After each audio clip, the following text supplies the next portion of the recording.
Connect the modem TX port with the TRIA TX port. Power up the modem by plugging in the power lead. After modem boot up is finished, plug in the Ethernet cable, then connect your PC to the modem. For Windows 7, click on Start, click on Control Panel, click on View Network Status. Click on Change Adapter Settings.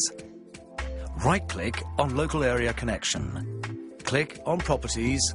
Click on IPv6 to deflag it. Click on IPv4, then click on Properties. Check Obtain IP Address Automatically is highlighted. Click OK, then close.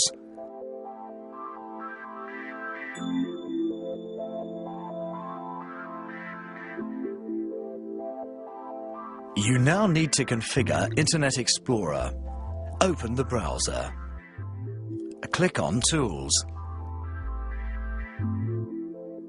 Click on Internet Options. Click on Connections. Check Never Dial a Connection is selected and press OK. Close Internet Explorer. You are now ready to program the modem. Type in the address 192.168.100.1 in the URL window, then press Enter. You are now in the modem user interface on the home page. You can enter the modem page with details of the modem and the TRIA page with details of the TRIA.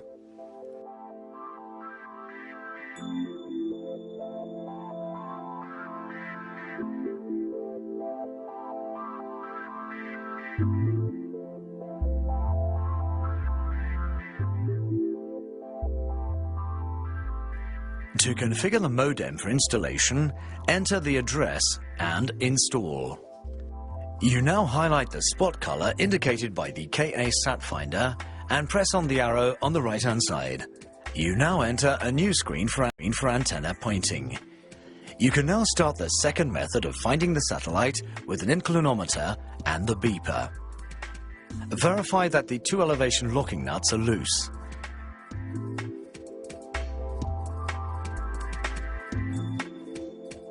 Ensure with an inclinometer that the antenna is exactly at the elevation indicated by the KA Sat finder, which in this case is at 32 degrees.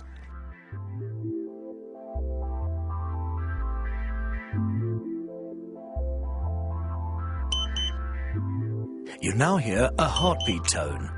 Swing the antenna slowly from right to left until you hear an ambulance tone, which indicates carrier found. You'll then hear the lock tone. At this point, lock off the mast clamps, ensuring that you hear the lock tone at all times. The fine pointing of the antenna is the same procedure whether you found the satellite with either the KU pointing tool or the beeper and inclinometer. The first stage is the azimuth fine adjust. You verify that the two azimuth locking nuts are loose. You must pass the maximum signal level in both directions to allow the modem to measure the maximum signal to noise ratio. You now turn the fine pointing azimuth mechanism in one direction until you hear the tone drop. At this point, you reverse the direction and pass the maximum signal level until you hear the tone drop a second time.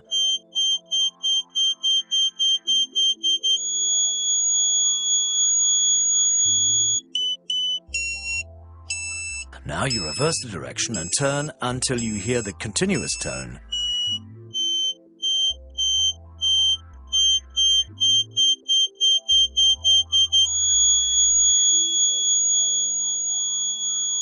Now lock off the two azimuth locking nuts. Now you adjust the elevation fine adjust. First, you verify that the two locking nuts are loose. The procedure is the same as with the azimuth adjustment.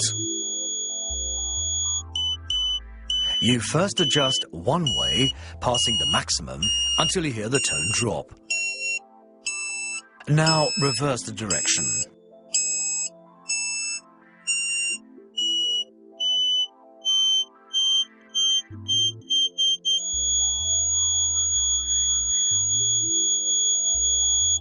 the tone drops again, you come back until you hear a continuous tone. Lock off the elevation locking nuts. To test if the antenna is correctly pointed, you should now perform the pointing test. Carefully, without deforming the antenna, pull and push on the left, right, and top outer edges. When you release the antenna, it should go back to the continuous tone.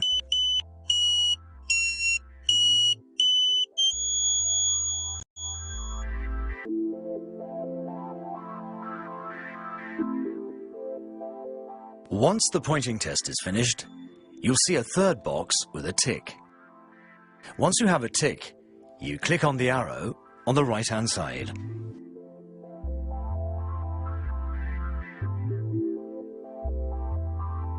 The first stage is receive synchronization with the network. The modem then ranges and synchronizes its transmission and enters the network. It then receives DHCP and network information.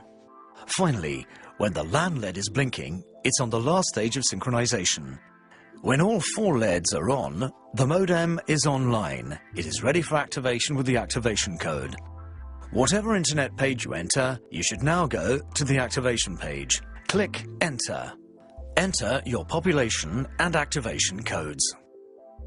You may be asked for your nearest town and country of installation. If you're not asked, please record the RF parameters for the installation report. Modem activation should be finished after reboot.